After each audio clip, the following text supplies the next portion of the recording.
السلام علیکم. میرا نام ڈاکٹر شہباز احمد قاضی ہے.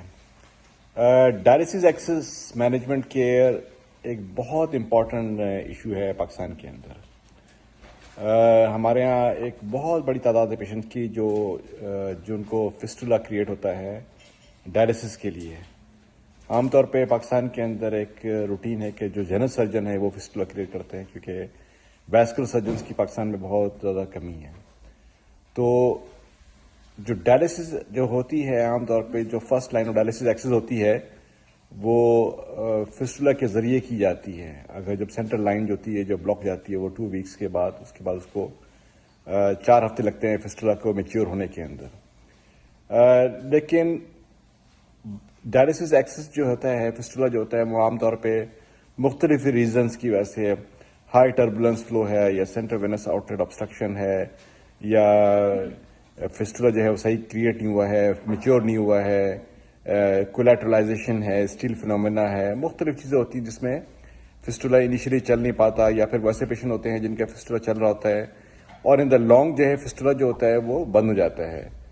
اب پاکستان کے اندر ایک ٹرینڈ ہے کہ یہ کہ فسٹولا بند ہو جاتا ہے تو جو نیفرولوجسٹ ہے وہ یہ کہتے ہیں جناب کہ فسٹولا جو ہے وہ آپ ایک نیا فسٹولا اگر لیفٹ پہ بننا ہے تو رائٹ پہ کریٹ کر لیں. یہ ایک بالکل ایک غلط کانسیپٹ ہے. کسی بھی پیشنٹ کا اگر فسٹولا بند ہو تو سب سے پہلے اس فسٹولا کو کھلنا چاہیے, اس کی مینٹیننس ہونی چاہیے. اس کی مثال ایسی ہے کہ جیسے آپ کے گھر کے اندر اگر کوئی پائپ لائن ہے یا کوئی گٹر ہے اگر وہ بند ہو جاتا ہے تو ایسا نہیں ہوتا کہ آپ اس گٹر کو توڑوا کے ایک نئی گٹر لائن ڈلواتے ہیں, ایسا نہیں ہوتا, بلکہ اس کو صحیح کرواتے ہیں, اس کو ریپیئر کرتے ہیں, اس کو کلین کراتے ہیں اور اس کے بعد پھر وہ دوبارہ چلنا شروع کر جاتا ہے. تو یہ ایک بہت امپورٹنٹ کانسیپٹ ہے کہ ڈائلسس فسٹولا جو ہے اگر بند ہوتا ہے تو اس کی مینٹیننس ہونی چاہیے. جو ہمارا رول ہوتا ہے ایز اے انٹرونشنل ریڈیولوجسٹ اس کا رول یہ ہوتا ہے کہ وہ اس فسٹولا کو اوپن کرے اینجیوپلاسٹی کے ذریعے, اسٹینٹنگ کے ذریعے, ریکنالائز کرے. اگر ٹوٹلی بلاک ہے ریکنالائز کرے. اگر سینٹرل وینس اگر چیسٹ کے اندر اگر وہ سینٹرل وینس سسٹم بلاک ہے اس کو اوپن کرے. ایک فسٹولا جو ہے ایک مریض جو ہوتا ہے اگر اس کو صحیح سے اس کی مینٹیننس کی جائے تو تقریباً 15 سال تک اس کی لائف جو ہے ایک ڈائلسس پیشنٹ کی لائف کو ہم 15 سال تک بڑھا سکتے ہیں.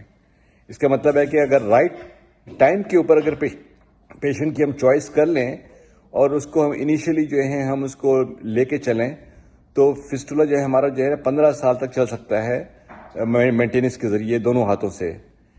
تو یہ ایک بہت امپورٹنٹ کانسیپٹ ہے, اس بات کو سمجھنا ہے اسپیشلی ڈائلسس پیشنٹ کے لیے کہ وہ اپنا اگر ان کا فسٹولا بند ہوتا ہے تو وہ نیا فسٹولا نہ کریٹ کروائیں انٹی انلیس کہ تمام ہوپس اور آپشن جو ہے ختم ہو جائیں. فسٹولا جو ہے اگر اچھے انٹرونشنل ریڈیولوجسٹ کے پاس جس کا ایکسپیرینس ہے اگر وہ صحیح سے اس پہ کام کریں تو فسٹولا جو ہے وہ اوپن ہو سکتا ہے. اور یہی ہے جو میری باہر کی جو پریکٹس ہے پاکستان سے باہر, اس میں ہمارے ہاں جو یہی ایک روٹین سروس ہے کہ ہمارے ہاں خواہ وہ 2 سال کا فسٹولا بھی بند ہوتا ہے تو ہم اس کو کھولتے ہیں, اس کو جان لگاتے ہیں اس کے اوپر تاکہ نیا فسٹولا کی ضرورت نہ پڑے. تو یہ جو ایک بہت امپورٹنٹ کانسیپٹ ہے, سمجھنے کی ضرورت ہے. اگر آپ کو ڈائلسس فسٹولا مینجمنٹ کیئر سے متعلق یا آپ کو یہ اینجیوپلاسٹی اور اسٹینٹنگ جو ہے جو فسٹولا سے ریلیٹڈ ایشوز کے بارے میں اگر ہم سے رابطہ کرنا ہو تو ہماری سوشل ویب سائٹ کے ذریعے ہم سے رابطہ کر سکتے ہیں. شکریہ.